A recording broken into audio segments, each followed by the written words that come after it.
Welcome to the Inappropriate Growth Podcast.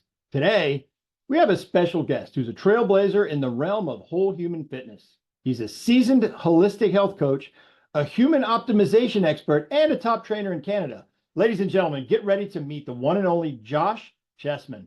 Josh has a unique story, one that's filled with challenges, breakthroughs, and a relentless pursuit of personal and professional growth.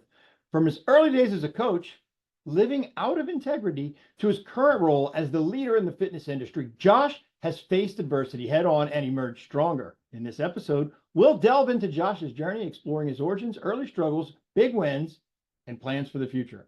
We'll discuss his mindset, his approach to coaching, and his passion for helping others achieve their full potential. So sit back, relax, and get ready to be inspired as we chat with the incredible Josh Chessman.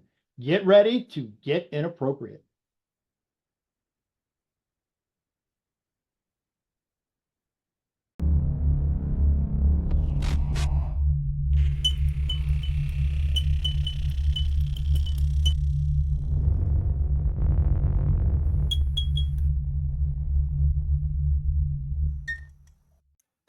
Welcome to the Inappropriate Growth Podcast. We're very excited today. I've got Mr. Josh Chessman here.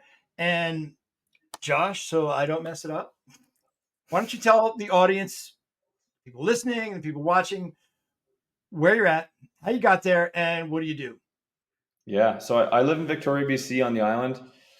My name is Josh Chessman, 34, and I've been here for about 3 years and been a coach for about 15. And I'd like to tell you a little bit about the transformation as to what human optimization is and how I became human optimization coach from a personal trainer. I don't know what a human optimization coach is. I'm excited to learn this. I've never heard it before. I'm curious, your early days as a coach, what inspired you to pursue this particular career path? Yeah. You know what? It's pretty interesting, and the more I reflect on it, as I just wrote an ebook that I released. It's called How to Be Iconic. The writing process was really helpful for me. It was cathartic, and it was helpful for me to understand. Okay, what are the ideas I actually believe in? What are the parts of myself that I can really grip onto, and what are the parts of myself I can let go of? And what I really discovered was it's about human optimization for me. It wasn't at the start. I remember waking up one morning 15 years ago. I remember this vividly. And I was like, I want to become a personal trainer and I want to become a bartender. I know, kind of a funny pairing, but I dropped the bartending a couple of years later when I just couldn't handle the clientele and I couldn't handle staying up till 4 a.m. Sort of counter lifestyle. Yeah, I remember that time. I slowly got busier with being a trainer, and I took a lot of different certs. And I think the one thing that I'm really proud of is the fact that I learned pretty early that I'm not necessarily very talented at anything. But I do have a really fucking strong work ethic, and I've hired so many coaches in my life, Paul. And I consider therapists to be coach. I consider chiropractors to be coaches. Anyone that is helping as a mentor in some way, I consider a coach. And I've had so many coaches. The reason that I'm a human optimization coach and not another type of coach was the most recent coach I hired. We were going through a blood panel and stool work. And I got interested in this because, I'd never checked my hormones. I didn't know what biomarkers were. I didn't know what you could find out through checking stool. I knew that it was for people that had a lot of money that, couldn't afford to do this kind of shit. Or that could afford to do this kind of shit. But I knew it wasn't really that accessible, or at least I thought. So I went into this coaching program and, coming in with, I've been a trainer for 13, 14 years at that time. I'm really mindful in a lot of ways. And we did the stool sample, send it in. A lab does it. You're not dealing with shit. And he tells me, he's like, I get some really interesting results from the lab. I'm like, okay, great. I'm looking forward to hearing it. He goes, well, you have a parasite, man. And he's like, I have another client that has that parasite, and they have chronic diarrhea, and they have like bottomed out energy. And I said, I'm not experiencing either one of those. And he said, well, I'm really looking forward to what happens when we actually get rid of this parasite, because you're going to feel like you didn't know where your capacity was for energy, and you're going to rediscover that. And I was like, well, this is the best news I've heard all day, right? Got a parasite and I'm only going to feel better. And it was really, that was one of the defining moments where I was like, I really want to help more people, and I need to get smarter and learn some different disciplines and some different modalities. So that's why I went down this route of learning about biomarkers, learning about how we can test, and building a business that caters to people that want to know those things about their health and that want answers where the Western medical system's too backed up to support them, or not holistic enough to encompass those other parts of their life. And that's really where we get to today. I thought what you said was kind of interesting because there's there's there's healers and there's coaches and then there's teachers. And if you separate them antiseptically, I guess, teachers will tell you how to do something and coaches will show you how to do something, and healers will kind of just do it. But we've all had a teacher who showed us. We've all had a coach who's told us, and we've all had a healer who's at the very least explaining what they're doing, why they're doing it, why it's important, and how to do it. So it all kind of blends. So when you say coach, sometimes you mean teacher or healer. So when you say healer, sometimes you mean coach or teacher. And calling them all coaches, I think, is largely accurate. I mean, that makes sense even in that really closed definition. I like the way you said that. I'm curious, early on, what were some of the biggest challenges you faced in your early years as a coach, and what did you do to overcome them? Yeah, there's two things that come to mind. And you know what? Like I stopped drinking, like I basically stopped drinking in my mid 20s. So it's been about 10 years of not drinking much. In the last couple of years I barely drink at all. So that was a given. I'm like, I can't get drunk and fucking not sleep and then, feel good and feel an integrity with coaching. That was a big part of it, is integrity. It's like, what am I actually doing? What information am I conveying to people through environment, like the building I'm in, the position I'm in, the status, if that exists, I'm in. What am I conveying to this person? So one of the things, I wasn't even going to say this, but one of the things I learned was about integrity. It's like, what am I standing for, and what am I actually conveying to people? And that needs to be synonymous for me.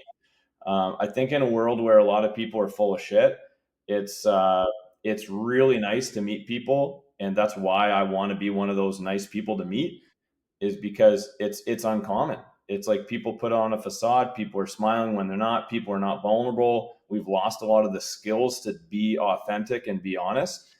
And I think it's really refreshing whenever I hire a coach, whenever I meet someone that just gives me the fucking details. I'm happy to hear it.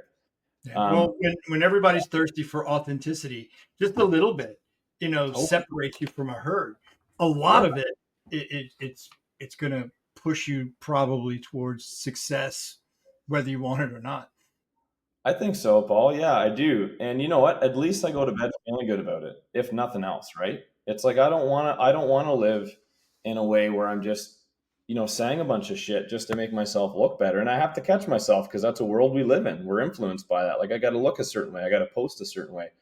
So try to be mindful of that. The second thing that I wanted to share that was actually huge, and I was reflecting on this earlier today.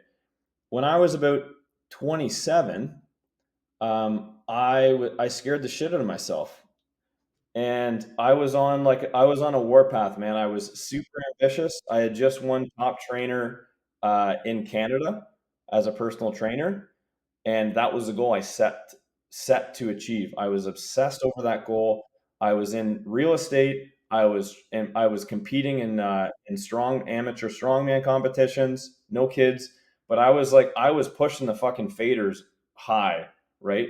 I was redlining, and what I realized, which I was really grateful that I had that realization, was that I didn't want to get to age 30, 2, 3 years later, and look back and be like, I don't even know what the fuck I just did with the last 3 years of my life.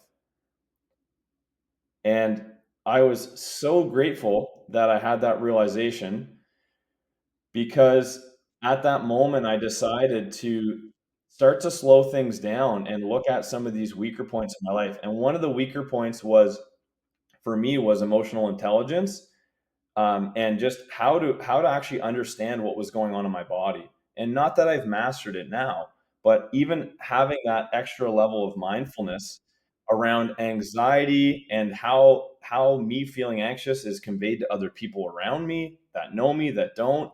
Like, we're in a cosmic energy where there's energy exchange all over the place. So the more I can be aware of my own energy and output and input to get that output, I think the better off I am. So slowing down, learning how to level up that mindfulness and self-awareness has been really, really huge for me. I've been able to enjoy my life a lot more. Well, you talk about mindfulness, and I agree, but you mentioned the importance of mindset. Mm-hmm. Can you share how you develop your growth mindset and how that's helped you succeed? Yeah, I can share about that. This is a really, I think, a giant part of what I help people with. And I think I think growing up I wasn't great at things and I had to work hard at things, which I feel good about. That's okay. Um, and I think early on, I'm going to say around the time I started becoming more invested in training and then became a trainer, I realized that a lot of the people I was interested in hanging out with and interested in being associated with, whether it was mentors or hiring coaches or friends, whatever, were people that were very open and people that didn't complain a lot and people that embraced challenges. And I really sunk into that and I really identified with those things. Yeah, they were challenging, but they felt like they resonated more with who I was. And that hence, birthed the growth mindset, which is really what those things encompass. And I realized that I'm someone that's really ambitious. I want to have big goals. I want to be present while I have big goals. And in order to get anywhere, I thought I need to be more growth minded. So what I've discovered with coaching is that a lot of folks will have a fixed mindset, which is kind of like the start of the end for them. It's like without being even open minded, we'll use the synonym open. Um, you're just limiting the ceiling, right? You do like, the law of the lid methodology. It's like if your potential is an 8, but you think it's a 6, it's like it's only a 6, right? So, and I help people that are iconically ambitious. I attract people that want to achieve monstrous things in their lives, and that is like a fundamental part of that. It's like, cool, well, we need to be open to the like seismic a bit, like we need to be open to the size of these things first. It's like, let's focus on the perception first, then we can focus on the belief and create the identity around that, and then the mindset falls into place. It's still active work, but it's a huge part of it. Like, you need to be open to a growth mindset to have a growth mindset.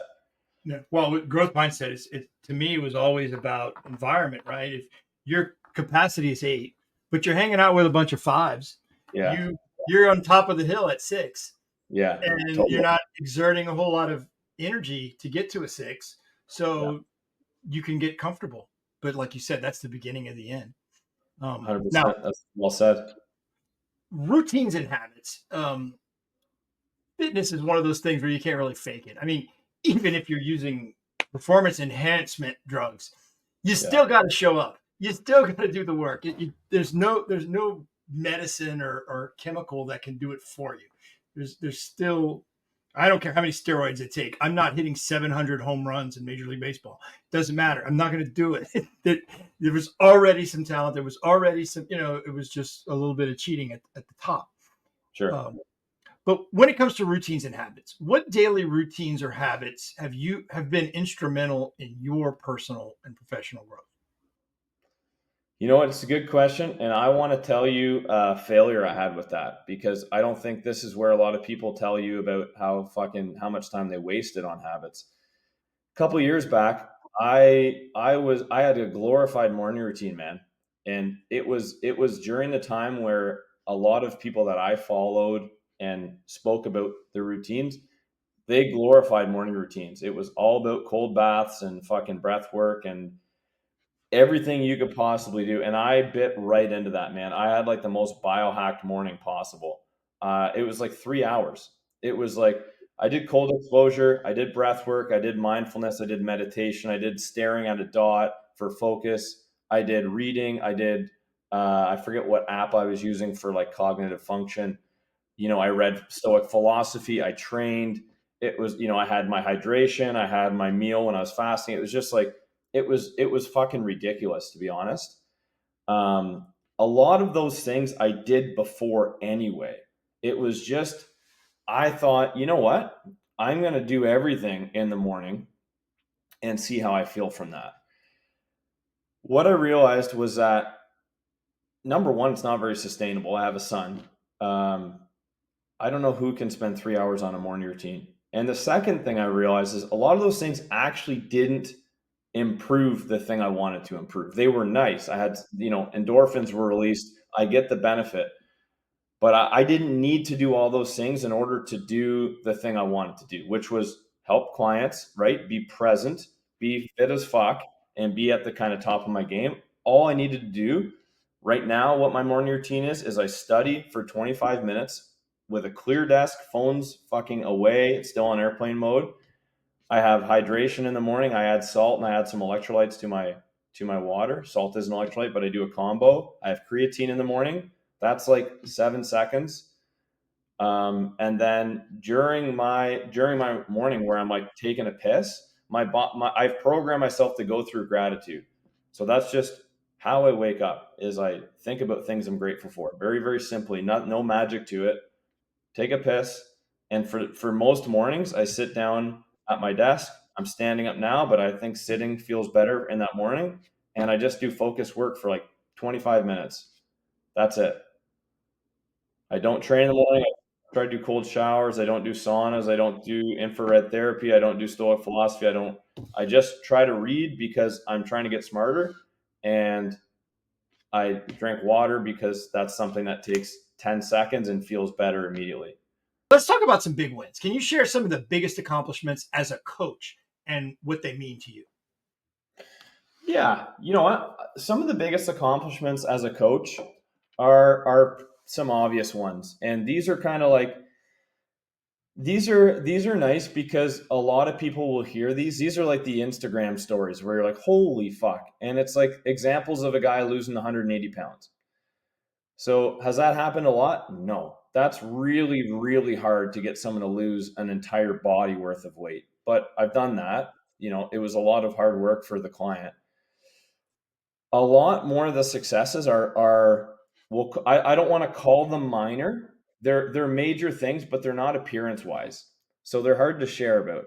And it's things like people building businesses when they were an employee before, and or people being finding new perspectives on life, man. Like literally just embracing a mindset or starting to believe in themselves to the point where they're like super capable on their own. They've realized how what their potential is as a human. Like those are the things that I really fucking like. I go to bed smiling some nights, especially on days where it's like I have, a couple clients where they're like they're on a path that seems to make a lot of sense for them because it fully aligns with things. It's not I don't give a shit when people are jacked. Like I really don't. If I can help a guy get lean or help a woman lose weight or build a lot of strength, it feels good in the moment, but it's so temporary because it's such a small thing. It's what that represents if the client allows me to help them with the sprinkle effect, right? How does it affect how you think about yourself? Like those are the things where I'm like, that is what I like to bite onto. It's not that hard to get leaner. Pretty basic science. Most people can do it. Doesn't mean it's easy, but it's very simple. One of the more hard things is like getting people to change their mind and getting people to open their mind up. And those are the biggest wins. So I had a client, um, I had a client recently set a goal that he wanted to become a billionaire, and he wanted to have the largest company to employ men in Canada. And last year he was making, I think, about 25 to 30 grand, and this year he's more than doubling it already. While he's put on 20 pounds. His goal is to get bigger. And while he's a part of a group where he's surrounded, you talked about environment, right? If you're hanging out with fives, you might get to a six. He's hanging out with 9.5s. Like, it's like, okay, it's like things can really level up when you decide that you're open to that being a possibility. Those are the types of wins I really like, and those are the wins that I go to bed feeling like happy. Can you describe your overall coaching philosophy and what sets you apart from peers or other coaches in the industry? Yeah, coaching philosophy. You know, I think how I'd answer that is that I believe in belief, and I really start with mindset with clients. So I think that's one of the main reasons why calling me a personal trainer is not accurate, because I'm not just in the gym counting sets and reps for people. Um, there are great personal trainers out there. There's also some shit trainers, just like in any job. I think starting with mindset is one of the things that differentiates me. My philosophy is that you can learn from other people, and that, again, back to the integrity piece. I almost always have one coach. Right now, I would say I have two coaches. I'm definitely a lifetime learner, and I think that's what clients, once they get to know me, they see that as well, because I don't just advertise that, because that's not, I don't give a shit about that. I'm doing it because I want to learn from people to improve myself. So I think what people get from me and what separates me, again, is back to the facade that a lot of coaches have, of they're not actually doing the work. They're not actually hiring other people. They're not actually learning, and they're not necessarily humble to say they don't know the answer. There's a lot of shit I don't know about, especially when there's an intersection of coaching, fitness, health. Like, how big of a fucking industry is health? Are you a surgeon? Are you a doctor? Are you a yoga teacher? Are you a therapist? Like, it's a massive intersection. And being a coach, as you may know, is a little bit like being a hairstylist. It's like you hear a person, every problem a person's having eventually, whether it's related or not. So you need to be, at least I find I need to be pretty good at, sifting through what's relevant, what I can help them with, what I can't, how it affects other things. So I call that the holistic approach, right? Lots of holistic coaches out there. Mindset is what separates me, and truly giving a shit about people separates as well. And how that looks is exactly what you said, not being afraid to upset people. They didn't hire me to be their friend. That's why their friend would be a shit coach for them. That's why they hired a coach. You're still going to like me. We're going to have a unique relationship, and probably a more intimate relationship than a lot of people, because I'm going to know you in a lot of ways that people haven't been bothered to, or that you haven't felt open enough to share with them. But if you want to get to fucking massive goals, you need to open up, and you need to be okay fucking being yourself, because that's what we're discovering, is like who you actually are. So I got into BJJ about a year ago, so pretty new to it. I don't know how common it is for a 34-year-old guy to start doing a combat sport, but that's the reason I started doing it.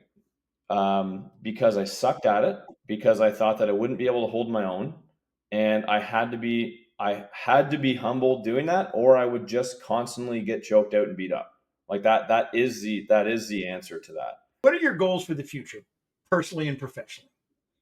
Yeah, my goal is to operate the most valuable health and mindset company that I can. And what that looks like is taking on 20 clients in my men's only group, which is called Up Only. So I have really specific goals. I want to earn 750,000 this year with my health and mindset business. I want to. A big part of my goals is just to maintain the habits that I'm doing. So a big part of my goals is just stay consistent. Um, that's something that even me as a coach, it's fucking hard, man. It's hard. I have so many goals, and they're huge goals, but And they're all simple, they're just not easy. that's it. But they're not easy. And the thing is, like, putting the thing for me is I'm a great starter, but I'm not a good finisher, and that's like all over the place in my life. it's not hard for me to get motivated. I can come up with a new idea, whether it's a good idea or not, that's a separate thing. But it's not hard for me to start things, man. But to finish them or to get from 70% to 100, not 90, is hard for me.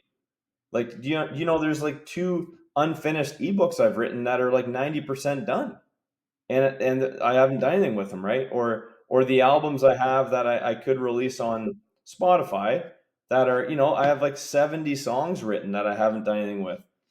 Now, is my goal to finish every single thing I start? No, because art's for art, and I don't need to be famous or release anything there specifically.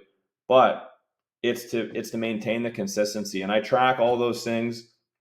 I think tracking habits is really, really important.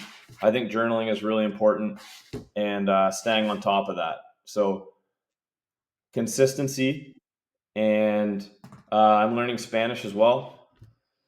And what else? I mean, playing a show with this band I'm in, doing vocals and drums at the same time. What advice would you give to aspiring coaches or entrepreneurs who are just starting out? Make sure you have coaches. Make sure you're hiring a coach. There's way too many things to learn, especially if you're in the health industry. Like I said, you're at like the epicenter. We're at the epicenter. It's like you could go more medical, you could go more holistic, you could do plant-based medicine, you go more spiritual, you go more myofascial. Like, anyway, I'm just listing things. Like, hire some coaches and start to get some other knowledge, because I think it pays off a lot for how your clients see you as well. Yeah. Well, it makes sense. If you believe that coaching is worth it, your clients will see your coaching as worth it. Totally. One thing I learned from Grant Cardone is your clients will buy based on how you buy. So if I'm scared to spend $5,000, chances are my clients aren't going to spend $5,000 on me, for an example. And I've easily outpaid for coaching than any of my clients ever have. How do you define iconic life, and what steps can people take to create one for themselves? I consider an iconic life one that you are satisfied with, you fucking experience joy, and you're grateful for having. And it's generally not the lifestyle or the life that you're living now. That's not a judgment. That's based on experience of people coming in telling me what their goals are. And I think to have a goal means that you're not necessarily living in the way that you'd like to be living, at least the clients that I'm helping. How to get there? What would I say around how to get there? I mean, there's so many things I would say. I'd say, first off, I mean, this is, again, simple but not easy, but it's learn to embrace challenges as a general philosophy. I think viewing obstacles as opportunities for growth and development is instrumental, and they're essential for personal, professional, spiritual, whatever the fuck you're working towards. I think viewing stop complaining and view that complaint as an opportunity would be huge. The second thing I'd say is work on your identity, then alignment. So make sure you build the seat you want to sit in to make the judgments you want to make first. Don't worry about goals yet. It's like, what person do you want to be speaking from in order to make the goals? Then create the goals. So it's focus on who that person is. And I call it identity. Create the identity first, then the things will follow. The third thing I'd say is lean into discomfort. So push through discomfort. Find those moments, find those activities that are challenging for you. For a lot of people, it's going to a gym, which is great. People understand what that means. It's easy for people to find challenge in a gym. If that's yours, stick with it, because it will make a fucking big difference. If that means sticking with, all sorts of things, it could be, putting your phone down at night, like not sleeping with your phone. You pretty much get into habits. What's the habit that you think is going to be helpful for you? And how can you turn that into a positive habit? Because it's likely going to be uncomfortable. The last thing I'd say is find a supportive connection, right? As you said, it's like your environment matters. So surround yourself with like-minded individuals. And if you don't have them around you, hire them. And if you can't afford to hire people, find the books. You said this when you talked about when you wrote your ebook and some of the things you discovered about yourself. One of the biggest things I discovered about myself, and it was almost mad at myself for not figuring this out early, when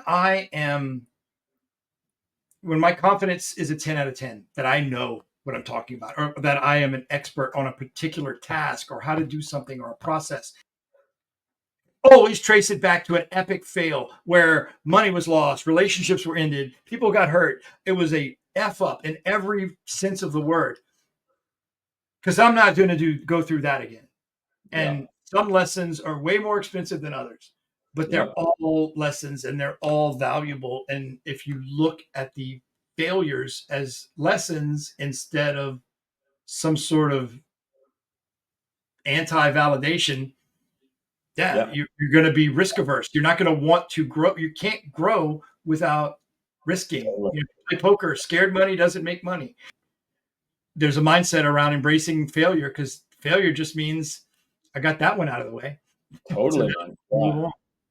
Yeah, All you're right, right. let's say somebody wants to get a hold of your book. They want to talk to you about some coaching or training, or just pick your brain, or get a hold of some of your resources. What are the best ways to get in touch with you? Yeah, my website, joshchessman.com, is a great resource. It's going to talk about all my coaching options, and you can actually get my ebook on there for free right now. And it has all the contact information. So I'm on pretty much every social media as well, but I would just say send them to joshchessman.com. You can learn a little bit about it.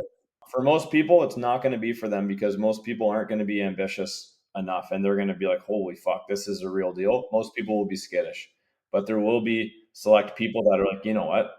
It's fucking go time. I like the little challenge. You're Yeah. challenging there. I like that. That's cool. Yeah. All right. Well, Josh, this has been a great call. I'm glad you reached out. I'm glad you joined us. And I learned a lot. And I think that you did too. And I know people watching are listening. They did as well. So Cool. thank you. I appreciate it. And Well, to anybody watching or listening, or you, just remember, if you're going to grow, chances are solid that you're going to have to do something inappropriate.